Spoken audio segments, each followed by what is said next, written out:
The late 15th century marked one of the most dramatic turning points in world history. European kingdoms sought new paths to the riches of Asia. Spices, silk, and precious metals were valuable commodities. Trade over land was slow, expensive, and controlled by distant powers. European monarchs, eager for wealth and prestige, were drawn to the promise of sea routes that could bypass these intermediaries. Advances in shipbuilding and navigation, combined with a growing spirit of competition among nation-states, fueled a wave of exploration. Motivations were often summed up as gold, glory, and God, the pursuit of wealth, prestige, and the spread of Christianity. Portugal was the first European power to venture far beyond the continent. Beginning in the early 15th century, Portuguese navigators explored the west coast of Africa, establishing trade posts and colonies. By 1498, Vasco da Gama had successfully reached India, opening direct access to the spice trade. In 1500, Pedro Alvarez Cabral, blown off course while sailing to India, landed on the coast of what is now Brazil, claiming the territory for Portugal. Early Portuguese colonization in Brazil focused on Brazil wood extraction, sugar cultivation, and the use of enslaved indigenous and African labor.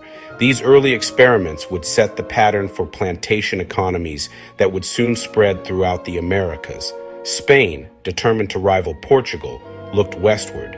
In 1492, Christopher Columbus sailed under the sponsorship of Ferdinand and Isabella, seeking a western route to Asia. Instead, he reached the islands of the Caribbean and the peoples who lived there, including the Taíno. Initial interactions included trade and diplomacy, but the Spanish desire for gold and labor quickly turned violent. Columbus's voyages established patterns of conquest that would continue for decades. Colonists implemented the encomienda system, compelling indigenous peoples to provide labor or tribute to the Spanish, often under harsh conditions. Alongside these abuses came an invisible but deadly force: infectious disease. Smallpox, measles, and influenza spread rapidly among native populations with no prior exposure, decimating entire communities and paving the way for European domination. The promise of new lands also inspired other European powers. In 1497, John Cabot, a Venetian navigator sailing under England's King Henry VII, crossed the North Atlantic and reached the coast of North America, likely in the region of Newfoundland. Although his expedition involved limited interaction with native peoples, it established England's earliest claim in the New World and revealed the rich fishing grounds that would attract future colonists. Cabot's voyage set the stage for the later English attempts at settlement in North America. Spain quickly extended its own reach throughout the Americas. In 1519, Hernán Cortés sailed from Cuba to the coast of present-day Mexico. The Aztec Empire dominated vast regions, exacting tribute and controlling subject peoples through a combination of military might, diplomacy, and ritualized ceremonies. The empire's capital, Tenochtitlan, was a marvel of urban planning, with canals, temples, and bustling marketplaces. The Aztecs practiced large-scale human sacrifice, offering captives to their gods to ensure cosmic balance and agricultural fertility. These rituals, although central to Aztec religion, created resentment among many of the empire's subjects. When Cortés arrived, some Aztecs believed he might be the returning god Quetzalcoatl, whose prophesied reappearance coincided with the year of his landing.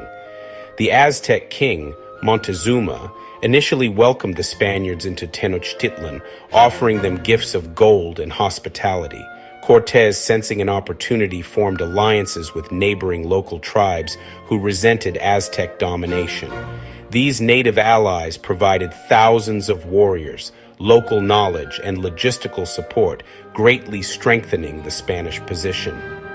Cortés and his men also brought steel swords, cannons, armor, and horses, technologies unfamiliar to the Aztecs, which gave them a decisive military advantage. In 1520, violence erupted in the city, and Montezuma was killed under circumstances still debated by historians. The Spaniards were forced to flee, suffering heavy losses. Smallpox, however, had already spread throughout Tenochtitlan, killing tens of thousands, including many of the city's leaders. By August 1521, Cortés, reinforced by his Spanish troops and native allies, captured Tenochtitlan, bringing the Aztec Empire to an end and establishing the foundations of New Spain. Further south, Spanish ambition turned to the Inca Empire in the Andes. This empire boasted advanced agricultural systems, monumental architecture, and an extensive network of roads connecting its provinces. Like the Aztecs, the Incas practiced ritual human sacrifice. Children or young individuals were sometimes offered in mountaintop ceremonies known as capacocha to honor the gods and maintain harmony between the spiritual and earthly worlds. By the time Francisco Pizarro arrived in 1532, the Inca Empire was already weakened by civil war between Atahualpa and his brother Huáscar, and smallpox had devastated the population, including the emperor. Pizarro seized the opportunity. He captured Atahualpa and demanded an enormous ransom in gold and silver. Once the treasure was delivered, Pizarro executed Atahualpa, plunging the empire into chaos. By 1533, Spanish forces had entered Cuzco, cementing their conquest. As with the Aztecs, European military technology, strategic alliances with indigenous groups, and the devastating effects of disease dismantled one of the most powerful civilizations in the Americas. In many regions, populations fell by as much as 70 to 90% within decades.